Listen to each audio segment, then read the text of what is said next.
Welcome to Washington Talk. I'm In Jang Cho. Christmas has passed without any indication of military action or rhetoric from North Korea. As Washington remains watchful over Pyongyang's possible provocations, today we discuss which new way North Korea will likely take in the new year.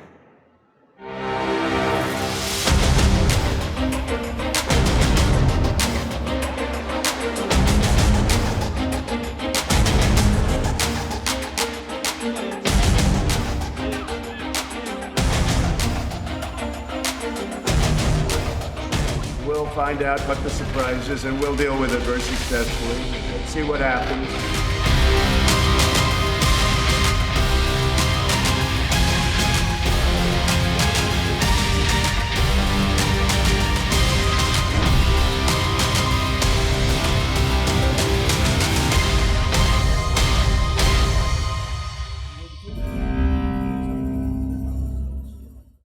In the studio with me today, Ambassador Joseph DeTrani, former special envoy for the six-party talks.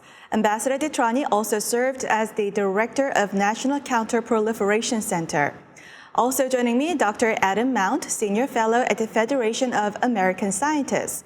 Dr. Mount co-directed the FAS International Study Group on North Korea Policy, a group of 14 experts from 5 countries. Welcome to the program. Thank you. Thank you.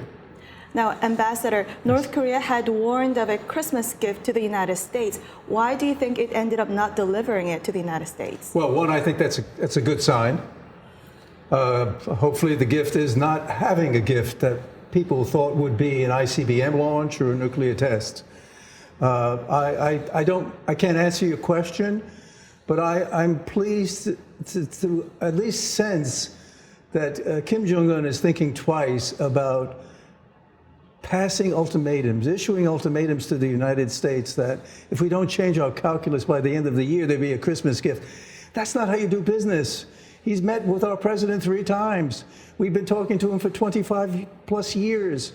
This is a time now to sit down and work the issues and come up with an implementation to the, if you will, the June 2018 joint statement that came out of President Donald Trump and Chairman Kim Jong-un. Well, so far we have been given the gift of a quiet holiday, and many of us appreciate that. That's not to say that there won't be more launches, tests before the end of the year. The regime signaled through several surrogates, several officials, that they were planning an end-of-the-year test. That's still entirely plausible. That could still occur. It remains a serious risk. That having been said, it's also possible that the chairman decides to back away from this ultimatum and it expires without much of a ripple in the water. Obviously, there will be ongoing efforts to try to work through the fallout. Unfortunately, I think the likelihood is still that the regime was so consistent, invested so much time, attention, credibility in trying to signal that they're returning to complete missile tests with longer range missiles than they have all year, that they're unlikely to back away fully. I think we're still headed down a slope where talks are effectively over and tensions are rising. Mm-hmm. So the 2 important tests at Seohae satellite launching sites and the recent new constructions in the missile-related factory, are these prelude to North Korea's more provocations? Unfortunately, I think so. All throughout the year, North Korea has been engaged in actually a very clear program of action, which has been to steadily escalate pressure on Donald Trump and the White House, trying to force a concession in negotiations, a breakthrough in talks. So it started early in the year with the New Year's speech where he set an end-of-the-year deadline. They displayed a new ballistic missile submarine design. There were sort of unspecified tactical missile tests, and then more short-range missile launches this year than ever before in the past. And I think the likelihood is that they continue to do so until they collapse talks entirely or until they get an answer that they want out of the president, which seems unfortunately pretty unlikely. And Ambassador, important political events are coming up for North Korea. The Workers' Party Central Committee meeting and the chairman's New Year's speech. What should we look out for in these important political meetings in North Korea? Well, I think with the New Year's speech, as we saw in 2018, when Kim Jong-un said that he's walking away from Yongjin and just focusing on economic development and because he said at that time they had a nuclear deterrent, not focusing on nuclear development issues. I think there's a possibility he would say Pyongyang is back. We will continue to work on our nuclear capabilities. We will continue to move with economic development.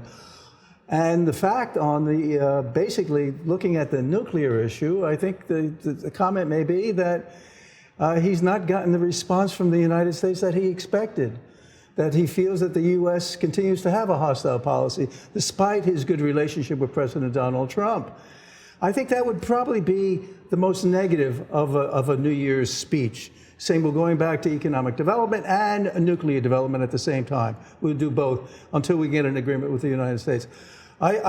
Personally, I would hope that during this Congress, the Workers' Party Congress that's coming up, the plenum that's coming up in a few weeks, there would be a little more of an impetus towards resolution of the issues. Right now, that doesn't seem likely. It seems that there's a bit of a hard line, or more than a bit of a hard line. So, U.S. media reported, citing a source that is familiar with North Korean leadership's current mindset, said that actually the Christmas gift is not military provocation, but the revival of hardline anti-U.S. policy. Right. What is your take? I think they could say that. I think it would be very counterproductive to say it, to be very honest. I think he's playing to his own audience when he says something like that, because he's certainly not endearing himself not only to the United States, but not to China and not to Russia, because we're all looking at that, if you will, the June 2018 statement from Singapore, where we talk about complete denuclearization, in addition to transformation of a relationship, peace on the peninsula, et cetera. But to go back and say, forget about everything that's transpired, I think that would be very unfortunate and also kind of risky in the long run. Dr. Mount, what is your take? Do you think North Korea's new way is closing the door to diplomacy? Unfortunately, I think talks are effectively over and have been for several months now. We're not meeting regularly. There's very little talk of another high-level summit. And even if there were, there's not ongoing preparation trying to advance that summit. Unfortunately, I think negotiations are effectively over. It's possible to restart them. But with respect to this Christmas gift language, North Korea has used the words, the language of gift giving previously, specifically to refer to ICBM tests. It's happened at least twice in the past. I've never sort of heard them talk about giving the United States or Donald Trump a gift in any other terms. I think they were being pretty clear about what they had in mind. It's possible they could adjust, but I think they've been relatively clear about what they intend to do.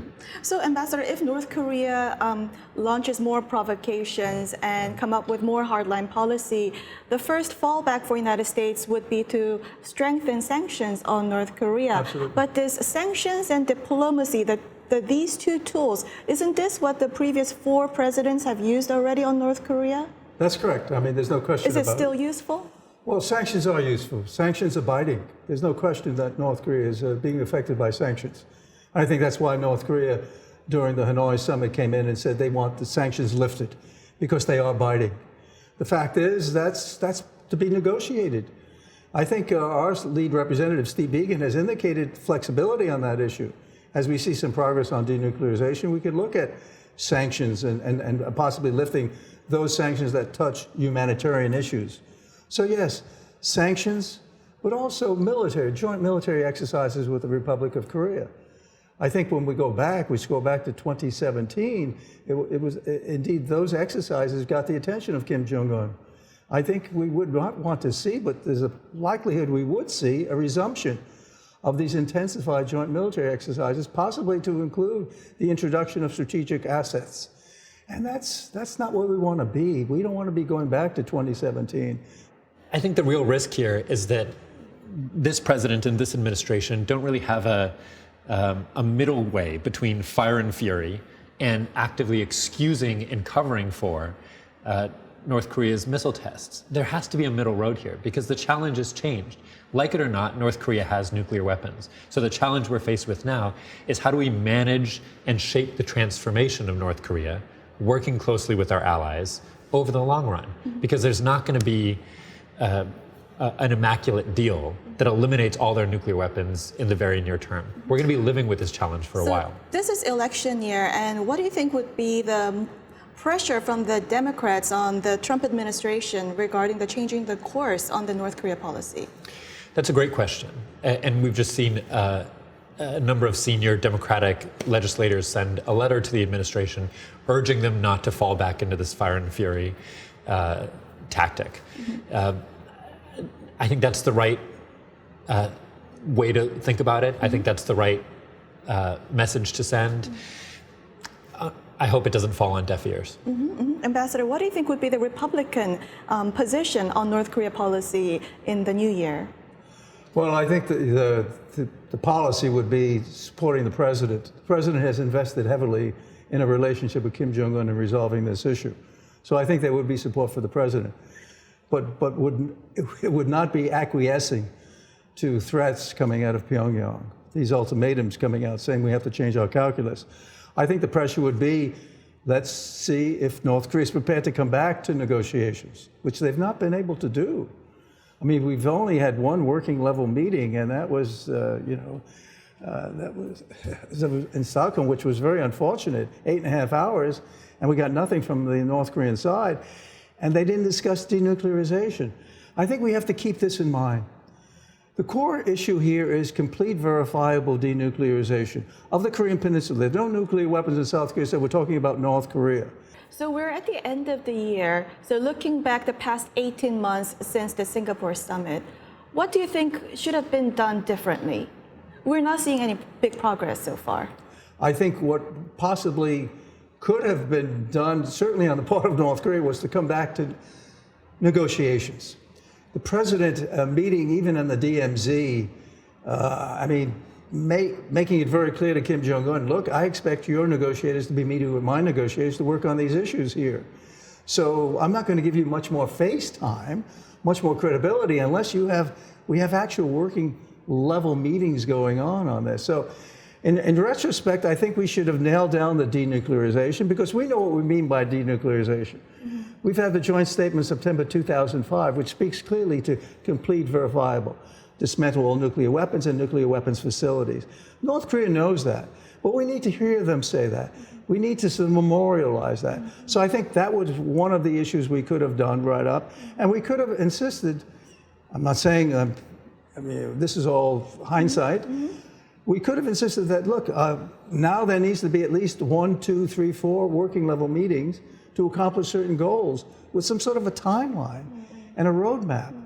I think it was too nebulous as to what the final product would be. Dr. Mount, so everybody's pointing out that North Korea has been insincere and not coming to the talks, but is there anything America could have done differently? Yes, I think so. I do think it's right to question whether North Korea ever had an interest in discussing the nuclear issue sincerely. They've repeatedly avoided U.S. negotiators. What could the U.S. have done differently? So many things. We could have unified our strategy with South Korea and made a joint approach to North Korea so that Seoul could have offered better incentives, could have engaged on conventional arms control. We could have supported that process, and it would have given us more leverage on nuclear arms control. As Ambassador DeTrani said, we could have been much, much more clear about when and how these meetings should be held. The president over and over signaled that he was willing to meet personally with Kim Jong-un, that that's where the real meeting was done. So he didn't, until the very end, empower his negotiators to negotiate with the regime. The U.S. administration sent mixed signals all along the way, and it took them months and months to get their feet under them until they really started to sort of think seriously about the proposals that they were making. They started off in a very unrealistic place. But President Trump did start a diplomacy that nobody else did before, and that set up a big opportunity for possible denuclearization. Unfortunately, I think the way that the process was managed ensured that we would miss that opportunity. I think it was a real missed opportunity. That opportunity is still alive, right? It's still alive. Yes. And on that note, we'll move on to our next segment.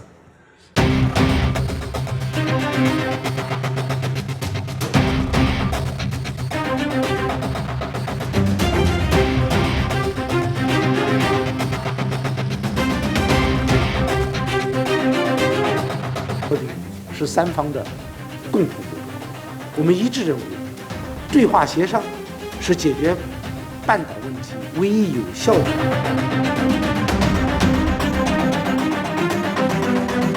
我们呼吁美方尽快拿出落实新加坡共识的实际举措。我们鼓励朝美双方就建立半岛永久和平机制。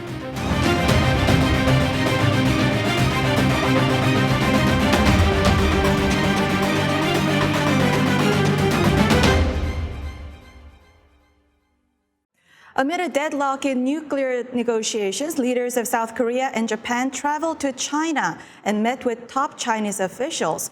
China is increasingly pushing for sanctions relief for North Korea.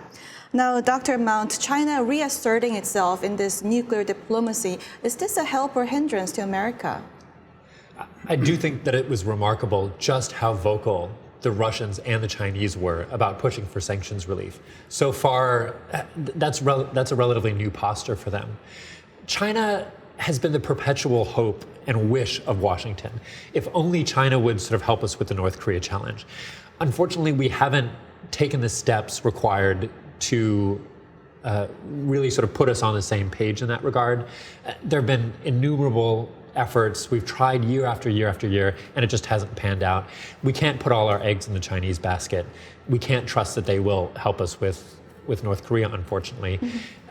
And I think we've seen continued problems with sanctions implementation that just prove that to be the case. So, Ambassador, China and Russia tabled this resolution for sanctions relief for North Korea, and South Korea's presidential office says that they are paying attention to this resolution. So, but the State Department said this is premature for any sanctions relief for North Korea. State Department already said that. So is South Korea moving more towards Chinese position on the sanctions relief issue? Well, I think South Korea is trying to get some resolution so we can get some momentum, because it's going in a different direction right now. We're looking at the possibility of escalation and going back to additional sanctions and fire and fury. Obviously, this is not where South Korea wants to be. This is not where we want to be. So, yeah, I think they are. But I personally think the Russian-Chinese proposal of sanctions relief at this stage would be the wrong signal to share with Pyongyang at this time. I mean, there could be movement on a discussion of sanctions relief if there's a working level discussion on movement on denuclearization, how we're moving on some of the core issues, and that being the core issue. So I think eventually sanctions relief will be part of the package. We have our president invested in this issue. And I personally think Xi Jinping and President Putin, but certainly Xi Jinping is invested in this issue.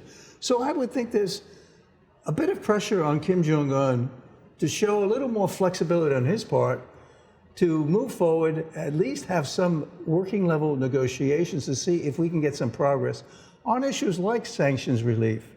But just to sit back and say, I want sanctions relief before I do anything, he's conditioning continued progress with this, with the Singapore joint statement. And I don't think you'd want to sort of acquiesce to that sort of conditioning.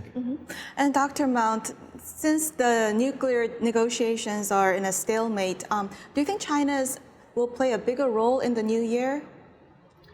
I think that's plausible. So if we return to fire and fury, China has historically played a sort of dampening role, trying to discourage both the United States and North Korea from taking actions that could result in conflict or that could lead to further nuclear tests or missile tests that could destabilize the region. China's main interest is in stability. And if things start to shake, you can bet that they'll return to that position. So at this point, when the talks have reached a deadlock, what constructive role can China play and what America can expect from China? China has a big role to play. In my view, China continues to be a very major player on this. It's not only sanctions, the implementation of the sanctions. The fact of the matter is over 90% of the trade is with China. 90% of the fuel, the crude oil, the petroleum products comes from China. So basically, China can just cut off the spigot and the economy in North Korea would just cave. Obviously, that's not going to happen. We're not looking for anything that touches destabilization. But China has a lot of leverage. The Peace and Friendship Treaty, which is coming up in 2021 with the DPRK. These are levers that China has. And now that Xi Jinping has a relationship with Kim Jong-un, one would think that China has even greater leverage on Pyongyang than they did in the past. And Dr. Mount, on final note, so do you think the trade war between America and China that exacerbated China's support or cooperation with America on the North Korea issue? Yeah, it has certainly been the administration's top priority toward China. It has crowded out virtually every other issue on the agenda. It has hindered our ability to have a far-sighted or more sustainable dialogue with China about North Korea. I think there's an adjustment to be made. If we're engaged in a long-term effort to manage and shape the transformation of North Korea, we should admit that our interest is in stability as well. If we share that overlapping interest with China, there should be more opportunity to coordinate deterrent signals to North Korea so that we're playing that dampening effect, and China is as well, to discourage irresponsible North Korean behavior. That has not been the terms on which we've approached China. And quite frankly, I think that the North Korea issue has, if not slipped fully off the agenda, has certainly been downplayed as they sort of move to trade talks and broader military dialogues and tensions in the region. Can I just comment on that, Dr. Mount's comment? I totally agree with everything you said. But also the denuclearization issue is important to China. This is not just the US issue or a Republic of Korea issue. This is a China issue because China wants North Korea to denuclearize. So we have common objectives here. So one would think China would use whatever levers they have to get North Korea to commit to complete in addition to ensuring that we give them the security assurances, economic development assistance, ultimately transforming our relationship, a peace treaty, all of the above. You mentioned Wang Yi. When Wang Yi was in Seoul, State Councilor, Foreign Minister Wang Yi was in Seoul, he talked about that. He actually mentioned the June 2018 joint statement from President Donald Trump and Kim Jong-un, adding that security assurances, economic development assistance. So we're on the same page. So one would think China could and would, and I think they are using some of the levers, but there needs to be more from the Chinese side. Hopefully the trade issue doesn't impinge too heavily on this issue. But I agree, I think there is some of that spillover from some of these other issues in regards to US-China relations. Well, on that note, we'll leave our conversation here and now move on to our next segment. Now time for the photo moment, time to look at an interesting North Korea picture. Today we have a photo of the Indonesian ambassador to North Korea visiting the Taedonggang beer factory. The ambassador said he wants to make Indonesia a hub for marketing Taedonggang beer in Southeast Asia and also export Indonesian beer to North Korea. Experts caution such beer trade with North Korea may be subject to UN sanctions. Dr. Mount? Unfortunately, or let's just hope that over the next year, we're not all reaching for a beer when we're looking at North Korea. Let's hope that we have settled this issue. Yes, and we're not forced into drinking to try to get through the day. Ambassador? Indonesia and North Korea go way back. No, I think having an agreement like this it may be in violation of some sanctions, UN Security Council sanctions that are on the books. It's a bit of a diversion from some of the really complex, threatening issues we're looking at when we're talking about nuclear proliferation. Okay, well, maybe that would be a good way of moderating some of this behavior on the part of North Korea during this Christmas period. Well, that's all the time we have for this week. Ambassador, Dr. Mount, thank you for joining us. Thank you. Happy holidays. Thank you. Thank you. And this was Washington Talk from the Voice of America, and I'm Eun Jang Cho. Join us next week for more analysis on North Korea.